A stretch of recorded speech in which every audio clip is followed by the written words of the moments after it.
le contesté en redes sociales a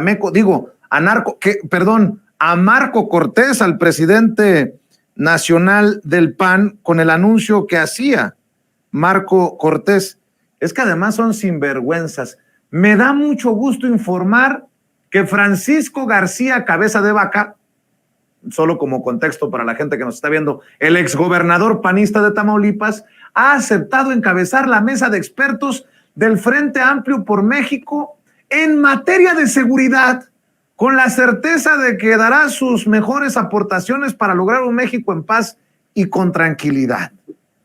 El personaje que está prófugo o escondido, el personaje que fue desaforado pero que fue rescatado en el Congreso que él controlaba en Tamaulipas, el personaje señalado de incluso vínculos con el crimen organizado. Por eso ayer le escupí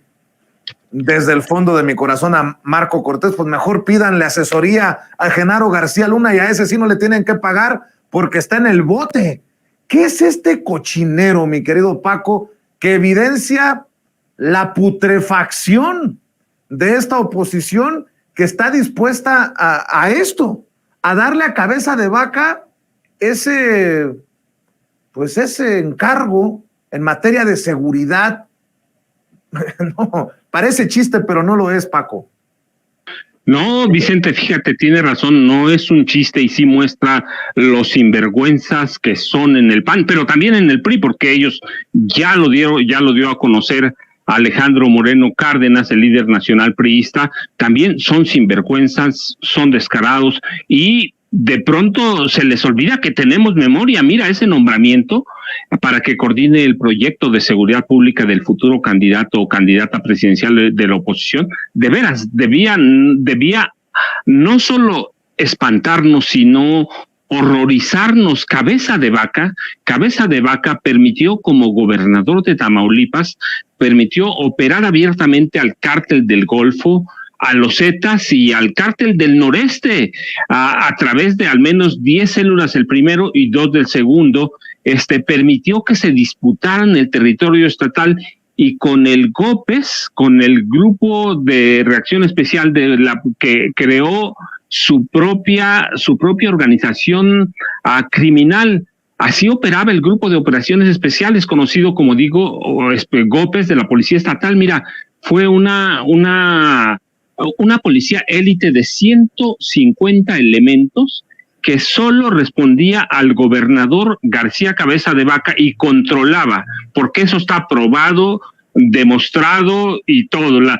controlaba la extorsión o cobro de piso, el secuestro y la venta y distribución de drogas.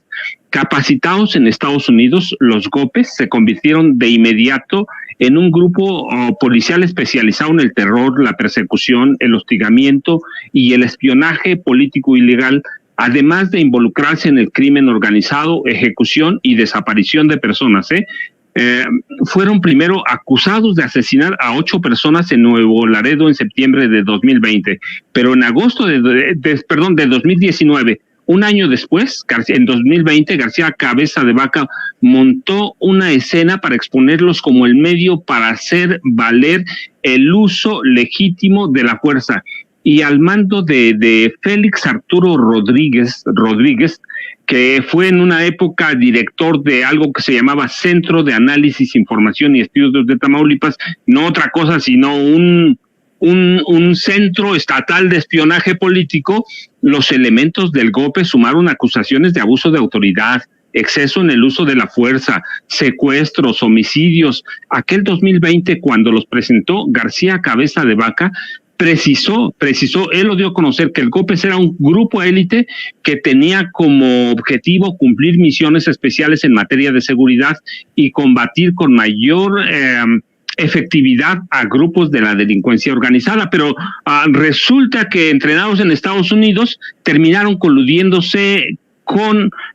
la delincuencia organizada y tenían, a través de sus 2 bases, porque se les comprobó en Reynosa y en Ciudad Victoria, tenían 3 helicópteros especiales y con cámaras térmicas a bordo con los que hacían trabajo para los cárteles, así que usaba García Cabeza de Vaca al GOPES para involucrarse incluso en masacres. Recuerdo todavía la del 22 de enero de 2021, cuando ejecutaron a 19 personas, en su mayoría guatemaltecos, en Camargo. Como senador, mira, eso es como gobernador, como senador. Recuerda, pertenecía a la Comisión de Energía cuando se aprobó por medios fraudulentos, lo sabemos y ya está aprobado, la reforma. Recibió sobornos, y eso está claro ahí señalado, de Emilio Lozoya Austin, de Miguel Ángel Osorio Chong, en esa época secretario de Gobernación, y del presidente Enrique Peña Nieto. Y a cambio, además de recibir unos millones de dólares, a cambio Peña le entregó la gubernatura de Tamaulipas. Pero mira, sus negocios turbios, los negocios turbios de Cabeza de Vaca,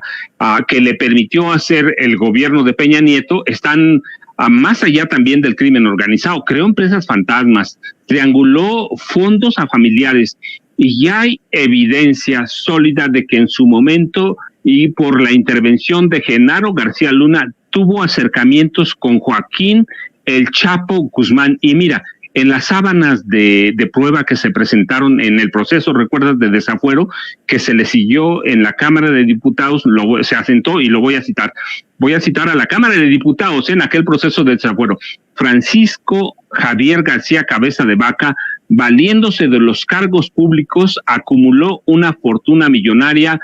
y la destinó en parte a adquirir una treintena de propiedades ocultas en Texas, Estados Unidos, y en Tamaulipas, adquiridos entre 2005 y 2019, desde antes que fuera gobernador, coludido con el crimen organizado. Y tiene restaurantes, galerías de arte, residencias, ranchos, cuentas bancarias, es decir, un cúmulo de cuentas ocultas a través de prestanombres, principalmente de su círculo familiar, y su fortuna, calculaba en esa época la Cámara de Diputados,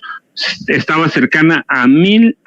millones de pesos, además de las cuentas que trianguló a través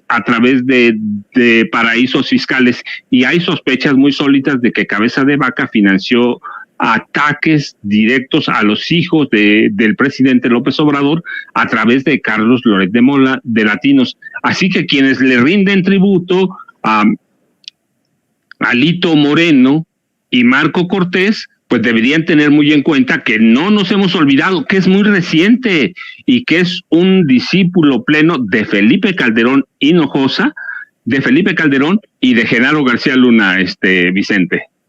Oye, Paco, en la oposición están entre